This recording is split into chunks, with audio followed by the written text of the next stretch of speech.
How's it going, everybody? DB Sports back with another preview and recap video, and I've got a very special guest on with me today. I hyped him up on Twitter all week. I'm very excited to announce Nick Osen on the show. Nick, how are you doing today? I'm doing great, my friend. I've been looking forward to this as well. Obviously, a busy week getting into what's going to be a massive game this weekend, but had to squeeze this in with you, and I think it's going to be fun. Absolutely. I really appreciate you taking the time, Nick. We'll take a quick minute here. We'll recap a little bit of UNI. Iowa State jumped out early, the pick six by Jeremiah Cooper. Wonderful start for the kid. Had a great freshman year. Good to see him locking it down early. Yeah, honestly, it's funny. That secondary is so loaded, right? Between future pro TJ Tampa, Right. Miles Pocus is impressed, Bo Freeler. I'm super high on Malik Verdon. That maybe not as many people are talking about, Jeremiah Yeah. Cooper, and for him to read that, obviously take one to the house, get the scoring going on a drive that you and I was moving a little Yeah. bit, and Yeah, for then sure. yeah, squeeze another one in later. It was really impressive, and I think the ceiling's pretty high for that unit. Absolutely. And, like you're saying, not enough can really be said about it. Just the secondary as a whole. You got so many studs back there. You got, TJ Tampa and Miles Purchase on the end. Like you said, Malik Verdon. I know a lot of people are really high on him this year. So to see Jeremiah Cooper step up like that was really big. Um, and then the other guy that I really wanted to talk about quick was Bacon. Bacon had a tremendous game on Saturday. Yeah, so Caleb Bacon, I believe you're on our boards. It's funny. I mentioned him, my friend, back in March. Yeah. I knew he was a walk on. I heard he was impressing. I heard that he had a chance to be within the two deep. And like I think I know, this team about as well as anything about as well as anything in my life. And that was kind of one of the first times I'd heard about him. So I mentioned him and then heard he was impressing in fall camp. But the fact that limited snaps, right? But the fact that he made that type of impact with those snaps, got the two sacks. I believe Yep. he was third on the team in tackles. It's a really really cool thing for him, and quite honestly, I expect you guys to be able to see him throughout much of the season in that rotation. Yeah. You lose some of the guys in that linebacking core. There was a little bit of questions. Obviously, you still have the experience with Gary Vaughn, but a lot of unknowns there. Will McLaughlin played quite a bit on Saturday. Caleb Bacon obviously as well. So it was really nice to see those guys step up immediately, make an impact. Maybe against a little bit lesser competition in UNI, but still, you get your feet under you, you get that foot in the door, you make an impact week one. You love to see it. Definitely, and I think it speaks to obviously his hard work. It was really cool. We got some time with him this week, and just a very seemingly serious, locked in, focused individual. And credit to Coach Tyson Veit, Coach John Haycock, and the defensive staff, really putting him in position to be able to succeed as well. Yeah, and then you flip it over to the offensive side of the ball. Maybe a little bit of a shaky start. I know, obviously new quarterback, new, running back room basically as a whole is new. We had Sanders and Norton last year, but, coming in for Jairell Brock, a little bit new there. And then obviously Nate Shieldhouse taking over for Tom Manning. Was there anything that you saw that, maybe gave, because there wasn't any deep shots. Sama had a couple nice runs, but it was mostly Iowa State didn't run very many plays. Was there anything that kind of stood out to you on the offensive side of the ball? Yeah, I'd say overwhelmingly positive day. I think a couple things really stood out. One, I've been talking about the tight ends for a long time, Oh yeah, and I think it's hard for people to know, all of us reporters, media included, their impact not being at practice and being able to see, kind of what they do. And I think it was a great, great chance for the fans, the tight ends themselves, the team, to be able to see them utilized that way, David. yeah, And then I think that another takeaway or thing that stood out is something that we didn't see, and that's the fact that I think they really kind of made things a little bit pretty kind of plateaued, flat, conservative play calling in the second half. yep, I think it was obviously with them in a great spot, as well as not needing to empty the whole playbook heading into one of the biggest rivalry games of the year this weekend. right. And I think a lot of that sort of that conservative play calling, not to go back on the defense too much, but a lot of that, when you have a defense that can, I mean, Theo Day's a great talent. Theo Day's a great player. He's going to make an impact. He'll be playing on Sundays. So just to be able to, you build up that lead. I know it was 23-0 at the half and 30-0, really quick into the second half. But to just have a defense that you can rely on to, put points on the board, get a takeaway here and there, and not give up anything. It kind of allows you that freedom to, maybe try to kill the clock a little bit easier. Not necessarily take those deep shots. Yeah, definitely agree. And you know what? I like Day, but credit to the Iowa State defense. Man, I'm not sure there was more than maybe one play where he really impressed me. And that's not an insult to him. It's just credit Right. to ISU defense, their personnel, scheme, game plan, and of course, execution. I mean, they really did not allow much at all from Day in that offense. Absolutely. So a 30-9 win in week one. A lot of stuff to look forward to as we jump forward here into the CyHawk game, the quote unquote Super Bowl, as it would be known on Twitter. Nick, how do you see Saturday panning out here? Yeah, so I think anybody, media, fans alike, specifically Iowa State fans, I think we'd all be honest that it's a tough one to predict this series. Now, I've unfortunately only been here for one. This will be my second, but from being there to listening to fans, watching some old clips, this series gets a little crazy. Yeah. So I think that's a very honest thing. However, I've said this throughout the week and I've been consistent about it. If there was a more consistent quarterback for Iowa State, I would pick them confidently to win this game. Now, with kind of how things are and young QB room for ISU, and that's totally fine. Rocco looks pretty good. I think the world of JJ long term. I do think that makes things a little bit tougher, but simply because if the game was at Kinnick, I would pick Iowa, but it's at Iowa State. I think the personnel fairly even. I love both defenses. I think both are top. I've said top 12 to 15 units in the country. That is something I've said, and I'm going to kind of stick to that right now. I didn't love some of what I saw on Iowa State's offensive line, but I don't think people were very impressed with Iowa's offense either. So I think because of those reasons, really for both teams, as well as kind of the potential health or maybe lack thereof a little bit for quarterback Cade McNamara, I think this is a great game, my friend. I think it's going to be competitive. I've got it going late into the fourth. And I'll get specific with you and our listeners here. I think this goes down to the last 3 or 4 minutes. I think Iowa is leading at that point 16-14. And I think Chase Contreras kicks a game-winning field goal to win it for ISU. How about another 56-yarder here? I mean, he's got the leg, which is pretty special and really kind of impressive that he was able to do that. I think for the sake of many fans, you don't want it kind of coming down to that. But in all sincerity, I think it's going to be a really good game.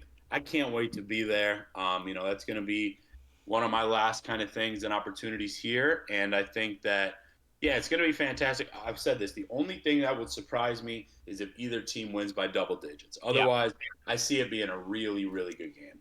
Yeah, I don't know if you saw on Twitter, but I kind of poo-pooed the decision to kick the field goal there at the end of the first half against UNI because, I mean, you haven't been here too long, but Iowa State doesn't exactly get along with special teams very much, so I kind of poo-pooed that decision, and I thought, why not just let JJ or Rocco just try to chuck one? And, credit to Chase. I mean, he definitely had the leg for it. I think it's been I mean, we had Mervis, or Mevis. So I'm thinking about the Cubs here. We had Mevis, I think it was 2 years ago against UNLV, made the 54-yarder.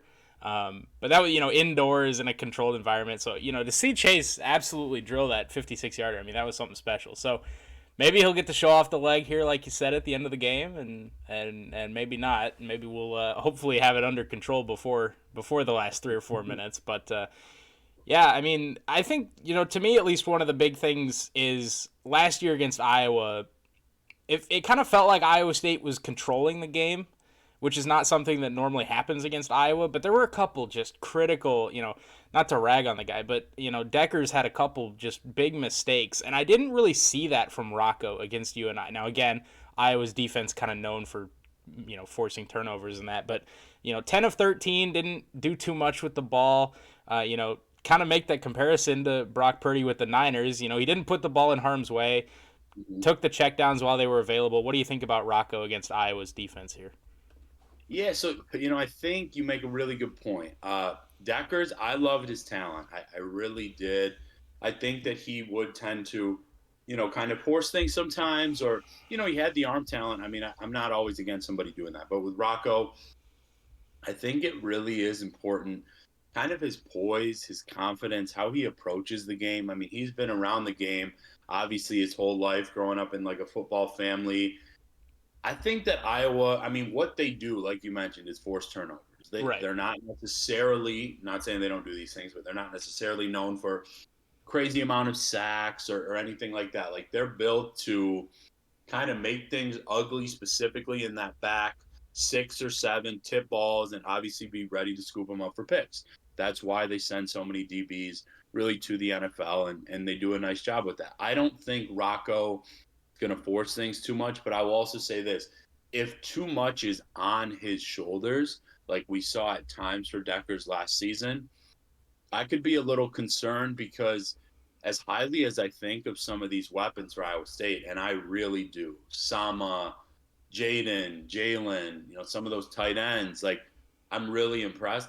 I'm not sure anybody's at Xavier Hutchinson's level, and Right. we saw his capability not only in the Iowa game, but throughout the season last year. He was just basically like that, that catcher's glove, ready to just get everything from the pitcher, we'll say. So, I think I'm confident in Rocco. I don't think he's going to turn the ball over much, if at all. I think he showed some good poise in the pocket and a good feel, specifically on that touchdown to Ben Bramer. I think that was really kind of refreshing and exciting to see for him and the offense. But I'm also somebody that's given these guys fair expectations. I don't Yeah. think either quarterback is going to come out and throw for 260, 3 scores, no turnovers. I don't see that happening.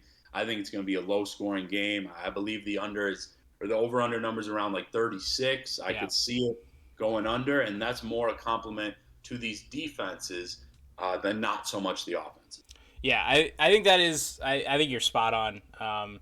We saw it last year. I think we'll have a pretty similar game to last year. Hopefully a little bit more than 10-7. But I could totally see if 10-7 or 14-10 is the final of this game on Saturday, I would not be surprised in the slightest. I wouldn't be surprised at all if there's a special teams or defensive touchdown by either team. But you mentioned you got to take the pressure off Rocco's shoulders or JJ. I don't know who. I assume it'll still be Rocco taking the vast majority of the snaps on Saturday. But you got to take the pressure off him. You get those guys like Jalen Nolan. The slot was great last year. Just being that comfortable check down. You have that running game. You got to establish the run. And I think Iowa State did a good job of that against UNI. But didn't really have. Sama had those couple runs. I don't know if you want to leak anything, but is there anything? Is Sama going to be kind of that lead guy now? Is it still Norton and Sanders? What are you hearing about those skill position guys you mentioned? Yeah, not going crazy deep into it, but I'll always be straightforward on these shows. I think that when healthy, Norton's always going to be one of the guys. I just think the staff thinks really highly of him. I think you saw a little bit of his burst and his physicality. I mean, he's built really well. It looked like I didn't get a great look, not a formal report or anything, but a lot of people close to the field had mentioned that Eli Sanders was in a little bit of pain early in the game. We didn't see a ton of him late. I do think that AJ Harris is going to be involved eventually, but yeah, if you're asking right now, I think kind of that 1-2 in kind of a nice form should be Norton and Sama because Okay. I said this throughout the summer, and people mostly fans of another team, but like even people with Iowa State were kind of questioning. I think Sama's the most talented running back on the team. I mean, I saw him live with my own eyes 3 or 4 times in high school. You just can't teach some of like his feel, his vision, elusiveness. He's really good, and I'm far from the only one kind of around the program that thinks that. So, I think that'd be really smart, my friend, to kind of have Norton and Sama like that. Obviously, you hope to see Sanders soon. I think his Yeah. top end speed is fantastic. And then AJ Harris, like the goal line spot basically when Rocco snuck it in. I think that's a good spot for him long term because I do feel he's capable and talented enough to have a role. I think the inside aspects of some of the offensive line need to be a little bit crisper against a defensive line like Iowa's. But overall, yeah, B plus or so for like the run game against UNI. Obviously not the best defense in the world they're facing, but a lot of good specifically from those top two backs. Yeah. I like all the things you're saying here, Nick. You're making me feel good about Saturday. um, so real quick, just to kind of flip it back to the other side of the ball here to close out. Cade for Iowa, Cade McNamara, the transfer from Michigan. He had that really early touchdown pass, the 36-yarder. I forget who the receiver was. It was a JUCO transfer that called out Iowa State's defense. But Seth Anderson, I think. Yeah. yeah, Yep. Seth Anderson. You're right. But I don't suspect that'll happen against this secondary. I mean, he was basically uncovered for a 36-yard touchdown, and not to take it at face value, but there's still some questions about Cade's health. He's not going to be as versatile in the run game. He's not going to be, as explosive getting out of the pocket. How do you contain him if you're Iowa State? Is it sending that extra guy? Because I know a lot of times Iowa State just has that 3-3-5, that pretty standard John Haycock defense. Is it sending that extra guy? Is it having, Gary Vaughn as a spy defender? How do you keep him contained and how do you limit those bigger plays? Man, I love that question, my man. I would say, I like Vaughn as a spy. I know it's a three-man front, but I think highly enough about, Orange, certainly T.O., Tyler Onyedem, and Peterson with some of his explosiveness to not necessarily full-on send somebody. I think a spy is smart, and I don't think we're going to see a breakdown or just somebody sheerly getting beat like we saw in that Utah State game. And, this isn't an insult. I mean, you don't wish like lack of health on Right. anybody. I don't care what the game is. I'm just saying from what I saw and people I kind of trust around that program here and there. I don't think he's 100% healthy. I also don't think he's like fully out of this thing. Like some implications were kind of being made in terms of what he can and can't do. I think there's still a little bit of mobility there. I think he's got great experience. I think he's a smart football player, but I wouldn't say where he's at health wise right now. I don't think that worries me like crazy against a good, smart Iowa State defense. I think that as long as that front five, front six is, playing clean, locked in, kind of cohesive defense in the 3-3-5, Iowa State's going to have a shot. I mean, I think that they're an underdog a little bit, maybe because people think highly of Cade and some of Iowa's additions. And of course, that's a good program.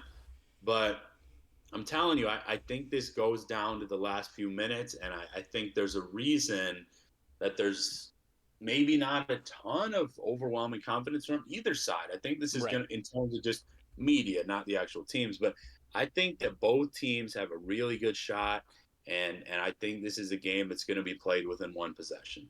Yeah, I think a lot of, at least from people that I talk to, I think that's a pretty common thought, is that this is going to be back and forth. Maybe more on the defensive side, back and forth, than the offensive side. Forcing a punt, getting a takeaway, forcing a punt, etc., etc. But yeah, I think there's a reason that the spread is, I think, Iowa by 4 right now. It's Mm-hmm. I think there's a reason that it's only 4. I think there's a reason that the over under is, like you said, 36. There aren't a lot of over unders that are going to be under 36 this year. This is going to be an In any absolute league, dogfest. in No, any league, really. no. This is going to be a dogfight. I don't know how much you watch the show, Nick, but I did in the preview of the season. I did pick Iowa in this one. I thought it would be a very close, but there's just a part of me that just doesn't want to touch this game, picking Iowa State as a guy that would say he's an Iowa State fan. Obviously, I'm an Mm-hmm. Iowa State fan. There's just part of me that just doesn't want to touch this game. But there was a lot that I saw on the defensive side of the ball that really gave me hope. And like you said, Rocco, just don't turn the ball over. Don't throw it into harm's way. This is already an opportunistic Iowa defense. You don't need to give them freebies. And I think that he did that against UNI. And, like you said, if it's a 17-16, 14-10 game and Iowa State comes out on top, I would not surprise me at all. Yeah, totally agree. I think that, yeah, I mean, I'm sure there's a little bit of, this is my last game, like here. I'm not going to pick against the Cyclones, but I'll say this. I thought they had a good shot when we were coming into the season, like you mentioned, coming into week one.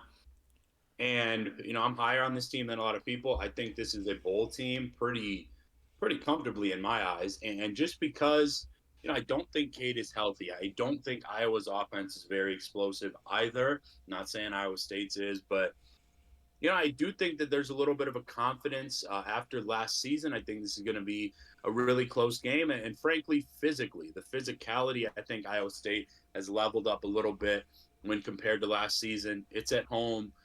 I think these teams are really dang even. I've got Iowa State by 1 point around a 17-16 game. All right, well, I guess it's time for me to throw the cards on the table here, Nick. You talked me into it. This is your last game here. I can't pick against Iowa State for your last game here, right?